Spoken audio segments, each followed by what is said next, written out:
So this is a different question than the kinds that I normally get. It's kind of two combined in one. Why do I feel cold at night? And what can I do to get 100% good restful sleep? Now, obviously, this person knows and you know that I'm not an expert in like physiology or sleep or any of that kind of stuff, but I think that they're asking me knowing that because they're probably interested in just a different perspective on it and how to create something differently from the inside out, from the mind, from as philosophically. So I'll speak to that, but I'll also share just like what I know a little bit about that world. Um, well, feeling cold at night might be that you don't have enough blankets. Get a duvet, get a down comforter, get more. I mean, there must be a point at which if you cover yourself up so much, you wouldn't be cold anymore because you'd be actually boiling hot, right? So, I mean, this is just like one of these things too that like I think sometimes that we create a circumstance for ourselves and we have certain ideas about what's reasonable and like I shouldn't be cold with a comforter on me or a down comforter and I am cold, therefore there's something wrong with me. Well, maybe you just need more down comforters. Like, don't have so much judgment about yourself as I should be warm in this circumstance that everybody else is warm in. Maybe you shouldn't. I mean, be free of that idea. And so I would play with that first. Like, what does it take for this body to be warm? Let me make environmental changes without judgment. Hey, Sam. Not that this person's name's not Sam, but hey, Sam. Why do you have 7 down comforters on your bed? Oh, that's what it takes for me to be warm. Who gives a fuck?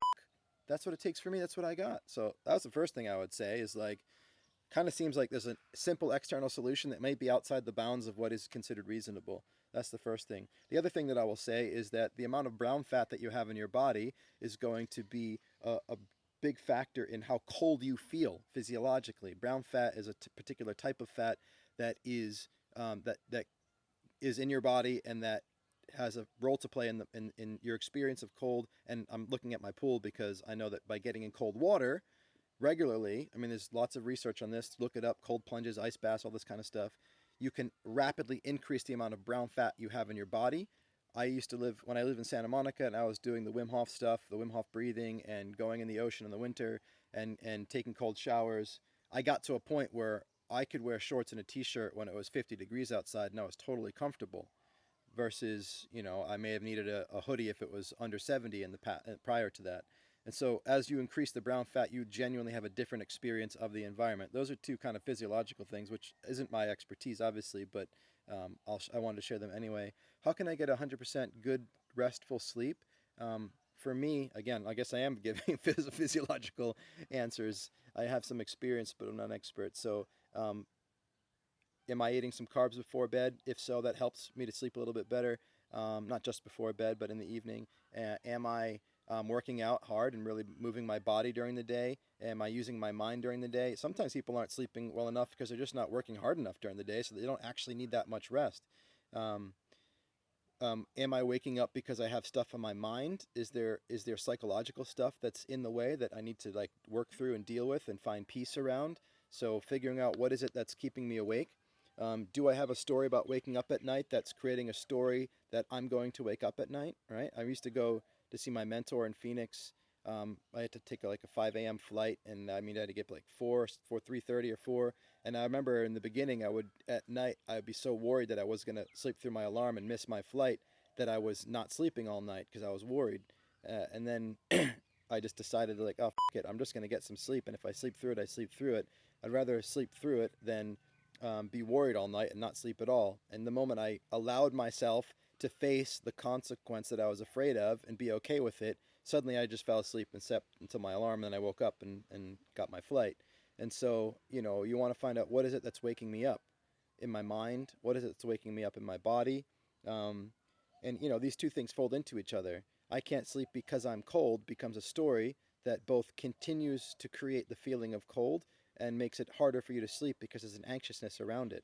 In that same way, where if we're like, everybody's had the experience of like, I've got an early morning flight, I go to bed, and then I wake up early. It's like we've got a capacity to be our own alarm clock in a way. We can worry ourselves awake, or we can have a concern, or you might be like, oh, I need to get up at 6, and you forget to set your alarm, and boom, you just wake up at 6, right? So we're not dead when we're sleeping. There's stuff operating beneath the surface. The subconscious is still around and alive and awake. You could say our subconscious is awake while our consciousness is sleeping. There's parts of us that are awake and active. There's brain activity still. And so, you can you can use your consciousness to have a conversation with your subconsciousness that can influence the patterns of thinking that are happening during the night that make it easier to sleep and to sleep restfully. And you can have a conversation with your body through your subconscious mind that can have a role to play in adapting and changing your physiology, which makes it easier for you to sleep. Um, I remember once when I was having trouble sleeping, I noticed that I was thinking, I can't sleep. Oh my God, I can't sleep. And then I just decided to start thinking, I am sleeping. I am sleeping. I am sleeping. And that worked for me. You know, long, deep breaths. I am sleeping. I started to create a subconscious story that I am sleeping by creating it consciously and allowing it to seep into my mind. So I would look at what are you doing with your mind that's creating the restlessness, and what are you believing that's keeping you cold.